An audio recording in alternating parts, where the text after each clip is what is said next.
I know how to make people talk. It's a pretty helpful skill. I can fairly say I've used and abused it to get what I want and to get out of what I don't want. It's even saved my life a few times. But every once in a while, it gets me into massive trouble. The first time it got me in trouble was in elementary school. It started with one of those stupid class games that frazzled teachers sometimes use at the end of pretty rough days. And this had been a pretty rough day. So my teacher, this lady named Mrs. Waters, announces, "Okay, class, we're going to play a game called Truth or Lie." And I could tell just by looking at her that she was making this up off the top of her head, practically pulling words out of thin air, words that she thought would grab our attention, words that would focus us, words that would make us do what she needed us to do. The words she finally came up with were, "So we go around the circle and we each tell one truth and one lie. The person across from you has to guess which one is the truth and which one is the lie. If the guesser gets it wrong, they go back to their desk, but if they get it right, they stay in the circle and we move on to the next person. Who wants to start?" Anyway, I was an insufferable kid, so I, of course, shot my hand into the air and screamed, "I want to go first, Mrs. Waters. Pick me. Pick me." Mrs. Waters almost rolled her eyes, which was no surprise. I kind of had that effect on people back then.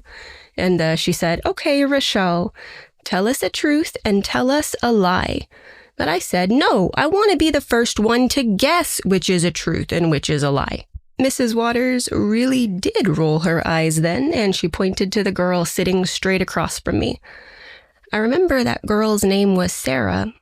I don't remember anything else about her, though. Anyway, Mrs. Waters told her, "Okay, Sarah, tell Rochelle one truth and one lie." I don't remember what Sarah's truth was, and I certainly don't remember her lie. But I do remember how she pouted when I correctly guessed which was which. Anyway, the class had gone halfway around the circle by the time we had our first elimination, who was a boy named Ben. He was so disappointed when he lost that he burst into tears. Anyway, the circle shuffled closer to fill in his spot, and we kept going.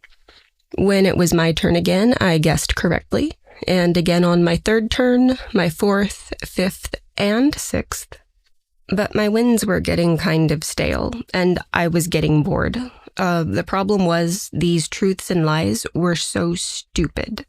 Worse, they were silly. Like Megan's truth was she had a cat named Corky, and her lie was she had a giant snail who ate cars.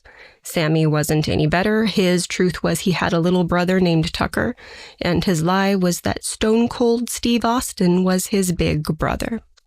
But when he made that claim, specifically when he gleefully spouted the words "big brother," I noticed that the girl across from me shifted weirdly. She turned in on herself like a flower blooming in reverse, and I locked in on that like the asshole I was, am, and probably always will be, and said, "Selena, tell me a truth and tell me a lie." She immediately answered, "I have a new puppy named Bandit and an uncle who lives on the moon." And then she giggled. That giggle made me want to slap her. Instead, I said, "Those are dumb, Selena." And her smile froze. And I focused on her, noting the way she twitched, how her left ankle kept rolling in and out, how her frozen smile still didn't meet her eyes. And then I said, "Tell me something that's actually interesting." And she said, "I can speak Spanish, but my mom doesn't like it."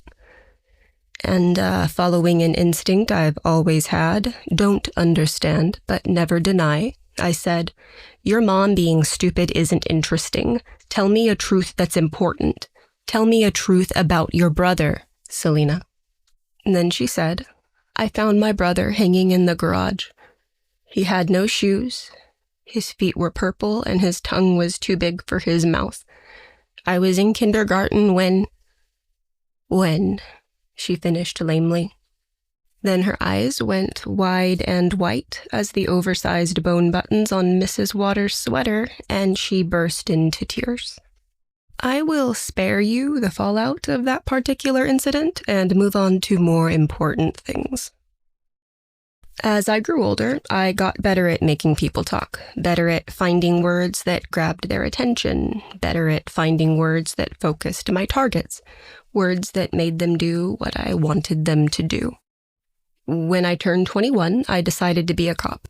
I was really good at it, so good, in fact, that I promoted 3 times in 5 years. I was a sergeant by the time I turned 26.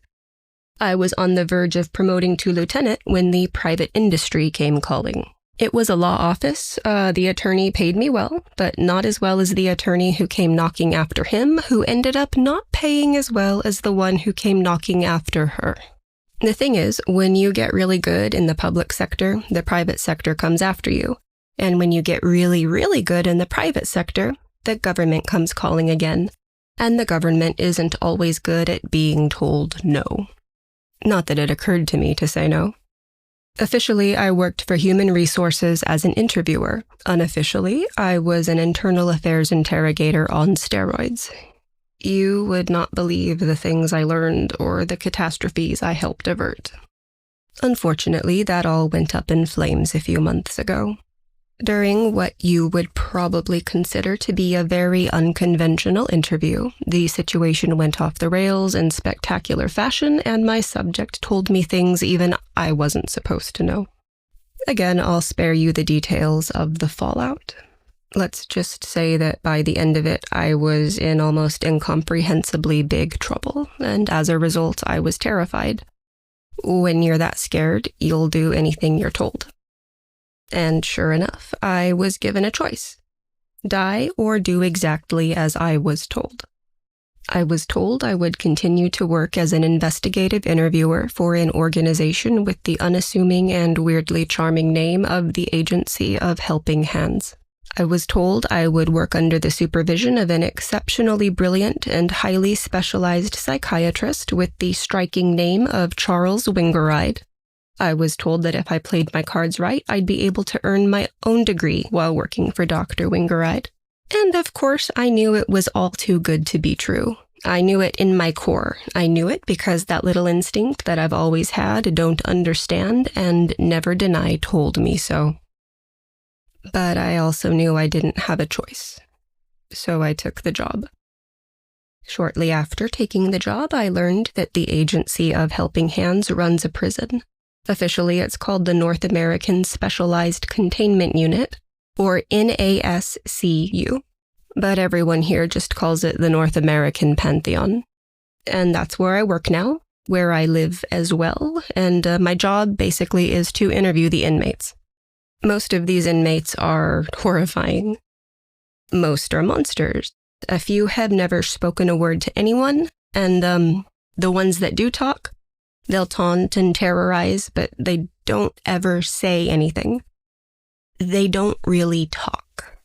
And for a lot of reasons I cannot begin to explain right now, it's vitally important that they start talking. And that's why the agency needs me. It's the only reason I'm alive. Because I can make the monsters talk. The agency started me with the easiest inmate in the facility, I guess to make sure I can really do what they need me to do, which is fair. They had me do a full forensic workup, the kind of thing I used to do for the law offices, personal history, physical report, mental condition, current circumstances, and finally, a transcript of the interview with my insights. I can't describe this job. I really can't. This facility, these inmates, even the other staff. I don't know. I don't know what to do. I start to panic every time I think too hard about what to do. And I guess that's what happens when your understanding of the world has been inverted, when even that inversion has been inverted, and when the inverted inversion has burned to the ground, leaving you stuck in a perpetual state of fear. So, rather than try and probably fail to explain it all, what I have to do, what I have to deal with, what will happen if I don't, I'm going to just share the file of the first prisoner I ever interviewed. His name is Numa. On November 12, 1928, authorities received a distress call from a remote logging village deep in the Canadian Rockies. There is no extant proof of the village's existence. Given the circumstances, the Agency of Helping Hands undertook extensive effort to ensure removal of all traces of the village and its inhabitants from the historical record. However, a recording of the original transmission exists in agency archives. The recording is 17 seconds long. Translated, it says this: "It came down from the mountain. It came for us. Help us. It's here." What follows is a low, unsettlingly sing-song roar. A sound without parallel. A sound obviously evolved to send the deepest, most primal core of the human mind into a panic. This panic does not recognize that a century has passed, or that thousands of miles now lay between it and the place that the sound was originally made. Extreme weather and difficult terrain precluded timely assistance. All the authorities could hope for was to clean up the mess, whatever the mess was, as soon as they could. And when they finally set foot in the village, they found death. Blood stained every inch of the village, coloring the snow and the ice beneath. Limbs, hair, viscera, and flesh were strewn across the village paths. Wild animals and domesticated dogs alike were found feeding on the carnage. The initial hypothesis was that a pack of starving wolves had set upon the village, or perhaps an unusually large bear woken prematurely from hibernation by the sounds of the lumber mill. In fact, given the extent of the damage, officials eventually postulated that the animal in question was an undiscovered and possibly isolated specimen of giant prehistoric cave bear. Shortly after their arrival, authorities began to catalog the damage. They were so intent on their work that they failed to notice when one of their number vanished, until one of the searchers noticed the victim's blood-stained badge glinting in the snow and quickly realized that badge was still pinned to his decapitated body. Panic immediately ensued, and with it more carnage. One by one, responding authorities were picked off by this apparently invisible super predator. Eventually, 2 of the team members were able to successfully flee the area and made it back to their station, where one succumbed to injuries sustained during the attack. The other, however, survived. This survivor refused to return to the village, insisting that the beast was no bear, but something else entirely, something for which the world had no name. Regardless, authorities issued a warning and offered an astonishing sum for the head of this monstrous bear. Bolstered by the promise of a literal fortune, hunter after hunter sought the creature. Most never returned. The few that did agreed with the first survivor that this creature was no bear, no wolf, no creature known to man. The bizarre nature of the original incident and the multiple corroborating accounts eventually came to the attention of the Agency of Helping Hands, which quickly dispatched a team of specialized personnel to the village ruins. Due to the difficult terrain, as well as fears of encountering a giant cave bear mid-burial, the victims and their numerous pieces had been left out in the snow. Upon examination of these remains, agency personnel noted clear indications of a beast returning to its kill, and correctly deduced that the creature responsible was still actively feeding on the cold preserved corpses. Within hours of arrival, the agency team was attacked by this creature. One agent vanished while the team's backs were turned, his abrupt disappearance signaled only by a brief scream that echoed strangely from the surrounding trees. The team successfully traced the scream to a particular copse of trees. Upon approach, all noted something glittered, strange and high, among the snow-covered foliage. Large, silver eyes. Immediately realizing that it had been discovered, the creature launched itself out of the branches, a blur of white and gray stained with old blood, camouflage that had allowed the creature to hide itself among the snow-mutilated corpses that littered the village. The first agency team failed in its mission, although half of the members did survive. The second, much larger team, led by the survivors, successfully trapped the creature. The first agency team failed in its mission.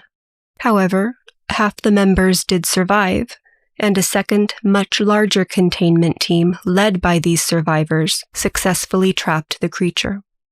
Shortly after the creature's capture, A child emerged from one of the abandoned homes.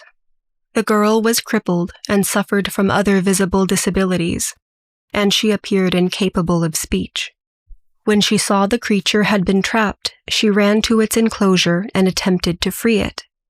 The sight of her further agitated the creature, who was observed trying to pull the girl into its enclosure. Personnel shot the beast, forcing it to release the child before it could inflict injury. Unfortunately, a stray bullet hit the child. Due to the substantial resources at hand, her life was saved, but the creature did not necessarily realize this at the time, and the immense volume of its stressed vocalizations resulted in an avalanche that damaged his enclosure. Fortunately, agency personnel were able to repair the enclosure without further casualties. Due to the size and sheer strength of the creature, it was held on site until specialized transport could be arranged. By this time, the mute girl had healed sufficiently to travel. Since her presence clearly calmed the beast, she was taken into agency custody and housed at the Pantheon in view of the creature until she died of complications related to her gunshot injury 7 months later. For decades following its capture, the creature was treated like an abused zoo animal. No one could communicate with it, and no one bothered to attempt to do so until 1966, when an agency caretaker named Patrick W. saw something in the beast that inspired him to make an effort. Patrick's intuition proved correct. Following his personal involvement, the scope of the beast's intelligence quickly became apparent. Its cognitive capabilities exceeded even the most generous of estimations, and he even had a name: Numa. Numa possessed the ability to speak. This had been quickly determined shortly after his capture. However, he spoke a language that no one at the agency recognized, one that officials dismissed for decades, as one report put it, as nothing more than caveman grunting. However, with some prodding from Patrick, Numa began to draw pictographs to accompany his speech, and in this way, Numa taught Patrick to speak his language. Over time, Patrick was able to teach Numa English in turn. Numa was a surprisingly proficient student, driven in part by the fact that he was an intelligent creature that had been completely starved for interaction for the length of several human lifetimes. It should be noted that Numa only engages in conversation about topics that interest him.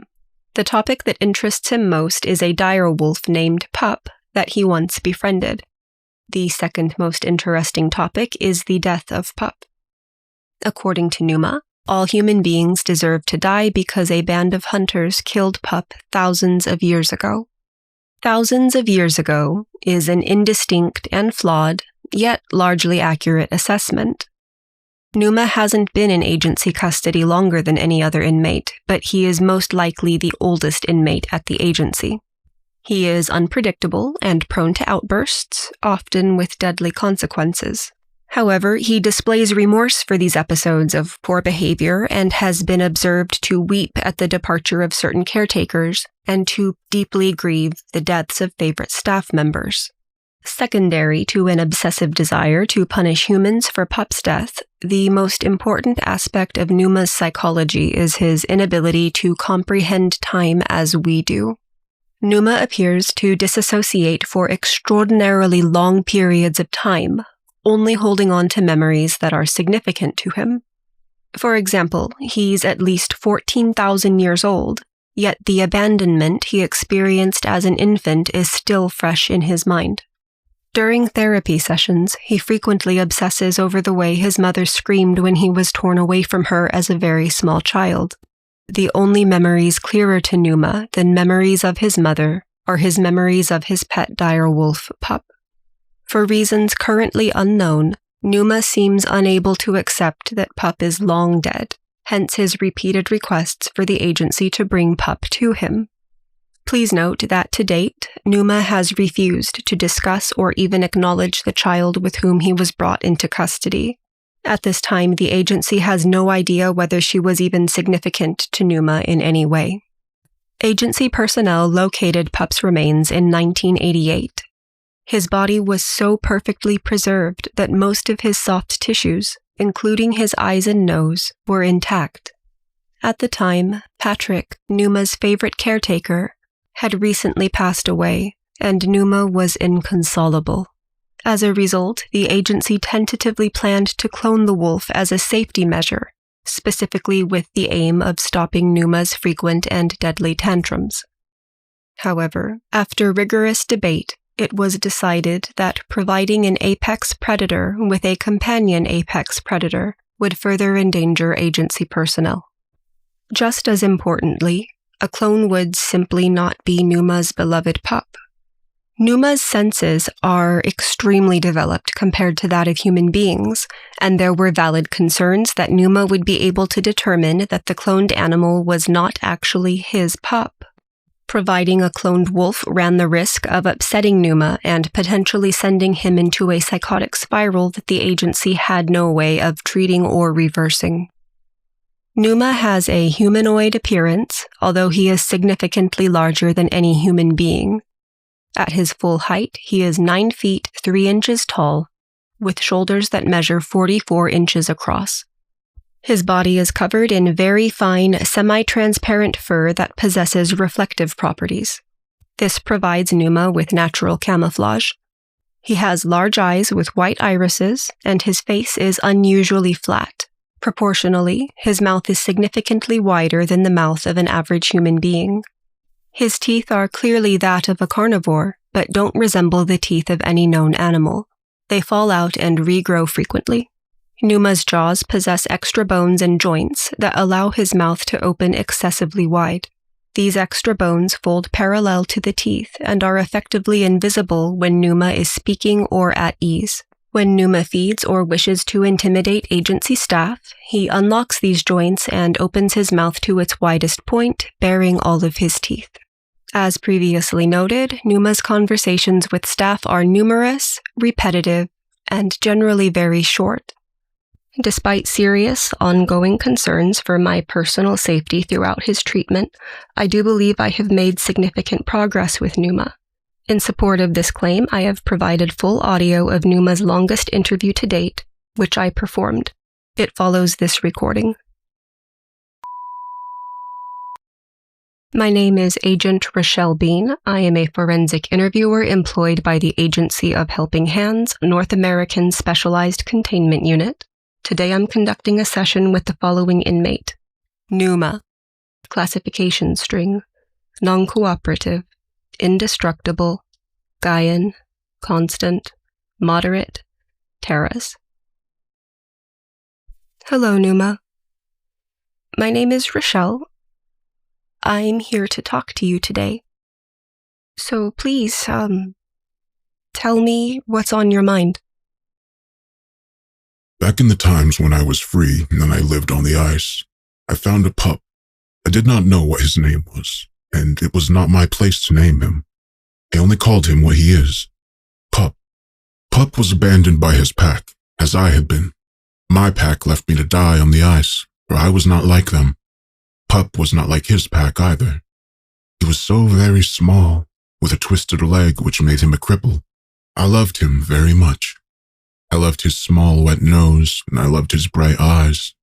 I loved that he cried for me when I left our cave to hunt, and I loved that he spun in happy circles when I returned each morning. I have never loved anything so much. I do not think anything has ever loved me as much as Pup. No one loved me back then. The people were cold and harsh in those days, so harsh that soft men like you would not even recognize them as people. They would not recognize you as people either, because you are too weak.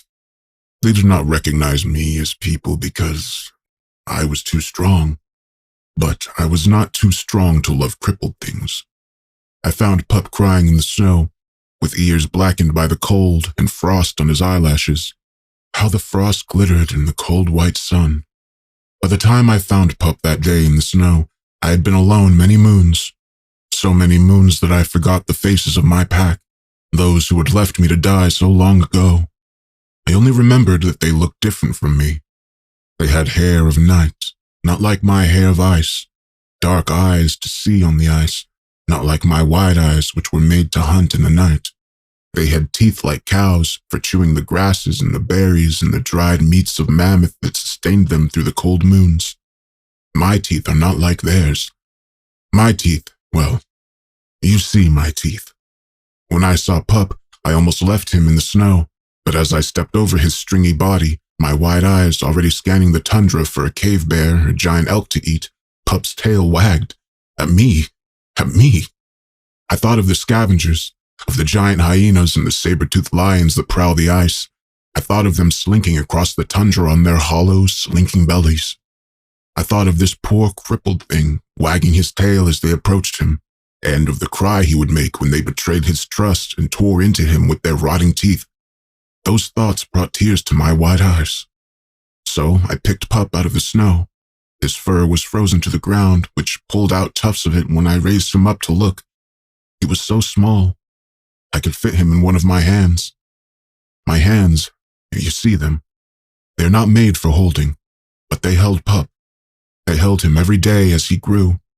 He loved me above everything, and I him. Together, we were pack. Soon, my crippled Pup grew into an adept hunter. With him at my side, we would do one of two things. We could bring down the same amount of game in half the time, or twice the game in the same time. We were gluttons, Pup and I, and we chose to bring down twice the game. Mammoth and hyena, bear and seal, tiger and white lion, none could withstand us. One night, I was very full from my gluttonousness and very satisfied. I had no desire to hunt, but Pup did. He ran back and forth across our cave, jumping upon me, shoving his nose into my face to rouse me. I shoved him away, for we still had meat in our cave. So much. But Pup did not want that meat. He wanted fresh meat, torn hot and steaming from the prey as it screamed and twisted in his jaws. I was too tired and full to hunt, so I told Pup to find it himself. He did. He came back to me sometime later, dragging a bloody, hairless body. I thought it was a cub of some kind, or perhaps something diseased, but it was not. It was a man. Bloody guts dragging in the snow, eyes wide and shining as the high winter sun. Looking at the man made me laugh. I do not like men. Although I am stronger and older and better than any man, I am not too strong or good to feel hurt. Nor so old I cannot remember. I remember what the men in my human pack did to me. I remember how they left me to die in the snow, and how my black-haired mother tried to stop them. She screamed as they dragged her away from me. Her hands stretched for me, and her scream hurt my ears. Even now, I can hear her scream. Even now, it hurts my ears to remember. That is why I laughed to see a dead man, and why I ate even though I was already full and slow. As we ate, I looked upon Pup with pride. How smart he was, my Pup. How right. Men are so much weaker, so much crueler, so much poorer to behold than the majestic elk and the great monstrous bear. So much better it was to eat small, soft, cruel men than other grander creatures that belong. That man was the first of many. Men are the easiest to hunt, especially when you catch them alone. They are the easiest to eat. No fur, no feathers, no great beaks, nor thick leather flesh to bite through. Men are cruel and weak, and in many ways, stupid. They were hard to catch before when they roamed the ice in small bands, following the warm season as it passed through the land. But they no longer lived that way. The men were no longer like those who banished me from my pack. Now they stayed in one place, these men, all together in shelters they built. I did not know the name of these clustered homes then, but now I know they are called villages. These fools built villages. The men and women and their young together, so easy to find, so easy to eat. Pup and I are gluttons, as I told you. We were gluttons with these people too gluttonous. Soon our appetites and nightly hunts chased all the men away from the valley, but they did not stay away long. Pup had not even grown grayness on his muzzle by the time the men sought to return, and of course, they returned. The ice is desolation for all but the beasts and monsters that belong there, but the valley, this valley that had sprouted in the middle of the endless ice, was fertile and green, drawing all the lions and hyenas, the bears and wolves, and the elk and the tigers. The valley had berries, meat, water, and shelter from the screaming winds. Living in the valley was easy. Cruel, weak men flourish when life is easy. When that life is stolen from the other, grander creatures, it is somehow even easier for them. I was foolish. I was too proud. Although men are weak and cruel, they are not stupid. They knew that Pup and I were the monsters in the valley, the beast they could not overcome. Although that kept them away for a year, perhaps 2 or 3, I do not remember, hunger persuaded them to return. And so did the weeping of their women and the hollow bellies of their children. Hollow-bellied children, hollow-bellied men. So like the hollow-bellied beasts who once slunk across the ice for my Pup. Hollow-bellied monsters. All of them. They came for Pup and me, these hollow-bellied men. I did not see them coming. My wide eyes were made to hunt in the darkness, not to see the monstrous plans of men. The men found our cave and came in the day while Pup and I slept. I woke quickly, but not quickly enough to stop them, only quickly enough to watch them open Pup from the throat to haunch. How my poor Pup screamed, how his blood flooded the floor, staining the snow in my hands. I've never loved anything as much as I loved Pup, and I never felt rage as the rage I felt that morning, looking upon those weak and cruel men. I tore their limbs away and flung them against the walls, streaking the rock with their blood. I opened their hollow, stinking bellies as they opened Pup's. I broke their heads off their foul bodies. I stomped on them until there was nothing left to stomp upon.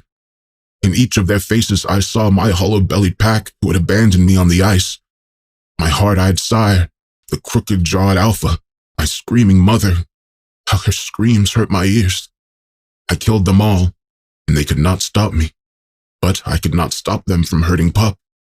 I tore their pieces into pieces, and those pieces into smaller pieces still, and brought them to Pup. He could not move. He lay on his side, blood freezing around his body. When he saw me, his tail thumped against the floor, and I remembered him as he was, the tiny Pup abandoned on the ice, thumping his tail from the moment he first saw me. I gathered him up and carried him to the highest, deepest part of the cave and lay him on his side. His tail did not thump again. I sat beside him, still and silent, and waiting in dark so deep even my wide eyes could not see within it. There in the darkness, I waited for Pup to wake. But I waited too long. When the darkness had passed and I was able to see again, Pup was gone from me. You people tell me that the years passed and the ice grew over Pup, but he has not been dead so long as he is buried deep within new ice. No, I know better. Pup is too cunning. He is too wise. Pup waited for me to feed him, to help him, but I did not. I went into darkness for so long that he left, and it was because of men.